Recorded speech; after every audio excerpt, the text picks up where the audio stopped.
नमस्कार, CSK news में आपका स्वागत है। तो दोस्तों, ब्रिक्स देशों में भारत का बजा है डंका। अध्यक्षता कर रहे थे अजीत डोवाल ने आतंकवाद पर तालिबान, अफगानिस्तान, पाकिस्तान जैसे मुस्लिम देशों को एक्सपोज किया। एक सुर में सभी देशों ने भारत सरकार यानी अजीत डोवाल की अध्यक्षता का समर्थन कर दिया है। जो भी मुद्दे प्रस्ताव पास किए गए हैं, बहुत बड़ी अपडेट निकल के आ रही है। दूसरी बड़ी अपडेट बताएंगे तो दोस्तों, S-400 की जो मिसाइल है ना, वो भारतीय सेनाएं जो है अभ्यास कर रही है उनको चलाना, लेकिन रूस की जो सेनाएं हैं वो पूरी तरीके से आश्चर्यचकित हो चुकी हैं। वो कह रही हैं कि आखिर इतनी ज़्यादा एडवांस भारतीय सेना कैसे हो सकती है। टेक्नोलॉजी मामले में वो कहीं ना कहीं एक तरीके से S-400 जो चलाने की चीज़ है वो रूसी सेनाओं से भी आगे निकल गई हैं। तो अब इसके बारे में भी आपको जानना जरूरी है। दोस्तों, S-400 लगभग 2-3 महीने, 1-2 महीने के अंदर भारत आने वाला है। इसको लेकर अभी अभ्यास चल रहा है, टेस्ट कर रही है भारतीय सेना, उनको चलाने सीख रही हैं और कैसे क्या किया जाता है। लेकिन इस बीच रूसी सेना जो है वो पूरी तरीके से आश्चर्यचकित है कि भारतीय सेनाएं इतनी ज़्यादा एडवांस कैसे हो सकती हैं। वो पूरी तरीके से, यानी अगर कुछ थोड़ा रूसी सेना बता रही हैं तो भारतीय सेनाएं जो हैं उसमें 2 हाथ आगे निकलकर ही बता रहे हैं। तो इसको लेकर भी बड़ी खबर निकल के, और इस बीच बड़ी अपडेट, मालाबार में युद्धाभ्यास शुरू। भारत समेत 4 देशों ने करने दिखाई ताकत है। जी हाँ, समुद्र में, हिंद महासागर, प्रशांत महासागर में ताकत दिखाई दी गई है। इस बीच साउथ चाइना सी को लेकर चाइना की भी मुश्किलें बढ़ गई हैं। तो दोस्तों, है तमाम खबरें, लेकिन उससे पहले अगर आपने चैनल को अभी तक सब्सक्राइब नहीं किया तो चैनल को सब्सक्राइब करें। अगर आप भी मानते हैं कि प्रधानमंत्री मोदी के नेतृत्व में चीन और पाकिस्तान को ही नहीं बल्कि तालिबान को करारा जवाब मिलेगा, अगर भारत की तरफ आंख उठाकर देखें तो इस वीडियो को लाइक करके भारतीय सेनाओं के लिए जय हिंद लिखना मत भूलेगा। दोस्तों, दरअसल पहली बड़ी अपडेट निकल के आ रही है। ब्रिक्स मीटिंग में भारत का बजा डंका। अजीत डोवाल की अध्यक्षता में भारत ने उठाया अफगान संकट, सीमा पे आतंकवाद, पाकिस्तान और तालिबान का मुद्दा। सभी देशों ने एक सुर में किया समर्थन। जबरदस्त जीत हासिल हुई है। जी हाँ, दरअसल ब्रिक्स में NSA वर्चुअल मीट पर विदेश मंत्रालय ने कहा है कि फिलहाल राष्ट्रीय सुरक्षा के लिए जिम्मेदार उच्च प्रतिनिधियों की बैठकों में ब्रिक्स देशों के बीच राजनीतिक और सुरक्षा मुद्दों पर बातचीत हुई है। और इस बीच आपको बता दें कि भारत की एक तरीके से हम कह सकते हैं कि बड़ी जीत हुई है, क्योंकि इसमें जो ब्रिक्स देशों की मीटिंग हुई है, इसमें चीन को कहीं ना कहीं एक तरीके से इशारों में NSA अजीत डोवाल ने ऐसा धोया आतंकवाद के प्रायोजन को लेकर कि रूस ने भी कुछ नहीं बोला। रूस भी भारत के समर्थन में खड़े दिखा। ब्राज़ील की बात करें, ब्राज़ील ने भी कुछ नहीं बोला जब से तालिबान को लेकर चाइना का स्टेटमेंट निकल के आया। तो हम यूँ कह सकते हैं कि ब्रिक्स देशों के बीच भारत जिस तरीके से NSA अजीत डोवाल ने अध्यक्षता की और आतंकवाद के मुद्दे को उठाया और चीन पर कहीं ना कहीं इशारों में हमला बोला, उसको लेकर रूस ने भी समर्थन कर दिया ब्रिक्स में।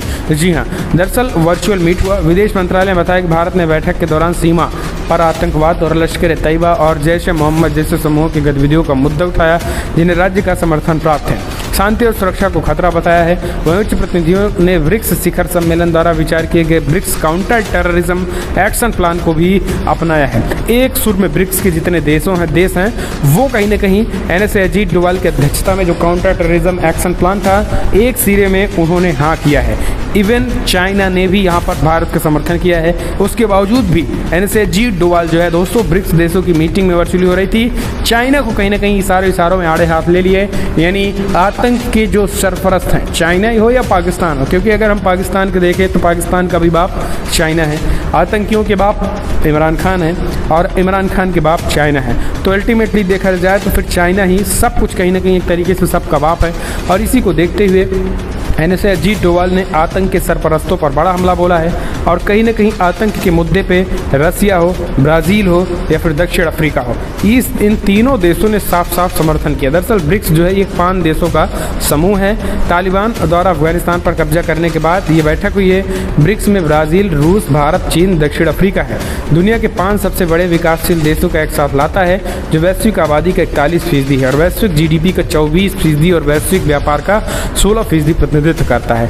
बैठक में आपको बता दें कि बैठक में रूसी NSA शामिल थे, चीनी पोलित ब्यूरो के सदस्य शामिल थे, ब्राज़ील के सुरक्षा अधिकारी जनरल एगस्टो हेरेरा शामिल थे और दक्षिण अफ्रीका के उप सुरक्षा मंत्री शामिल थे।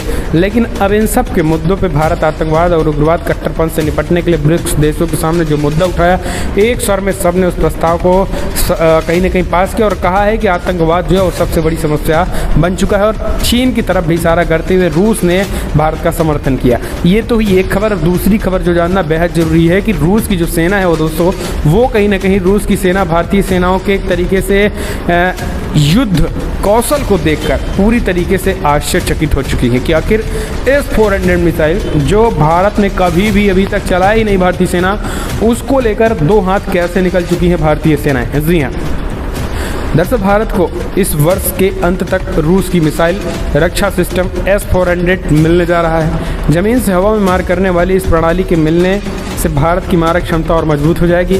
भारत ने रसिया को 5.5 अरब यानी करीब 40,000 करोड़ रुपए दिए हैं। इसमें 5 S-400 रेजिमेंट खरीदने के लिए अक्टूबर 2019 में समझौता किया था। और आखिरी S-400 की क्या भूमिका है? इस बीच भारतीय सैनिक जो है वो रसिया में हैं, कुछ जो खास करके इसकी एक तरीके से हम कह रहे हैं टेस्टिंग कर रहे हैं और इस प्रशिक्षण ले रहे हैं S-400 का। इस प्रशिक्षण लेने के टाइम एक अनोखा वाकया ऐसा भी आया जब भारतीय सेना के जो टेक्निकल सैनिक हैं उन्होंने S-400 को देखते हुए इसकी पूरी की पूरी जो अंदरूनी सिस्टम है उसको ही समझ ले रहे हैं। यानी यूँ हम कह सकते हैं कि भारतीय सेना जो है वो रूस की सेना से भी एक कदम आगे निकल रही है। इस बात की पुष्टि कोई और नहीं बल्कि रूस की सेना ने ही किया है। रूस की उन सेनाओं ने किया है जो भारतीय सेनाओं को प्रशिक्षण दे रहे हैं। रूसी सेना ने ट्विटर के जरिए लिखा है कि भारत की सेनाओं का जो प्रशिक्षण दिया जा रहा है जिन सेनाओं को, वो काफ़ी एडवांस हैं, वो एक तरीके से वो एडवांस हैं और भारतीय सेनाओं द्वारा बताई जा रही एक एक चीज़ को बारीकी से समझ रहे हैं और इतनी तेज़ी के साथ टेकअप कर रहे हैं कि ना तो दोबारा बताने की ज़रूरत हो रही है बल्कि दोबारा वो स्वयं रूस की सेनाओं को ही समझा रहे हैं। तो ये भारतीय सेनाओं का जो कौशल है, युद्ध कौशल और एक तरीके से तकनीकी के प्रति जो समझने का एक नज़रिया है, उसको देखकर रूस की सेनाएं भी एक तरीके से दंग रह गई हैं।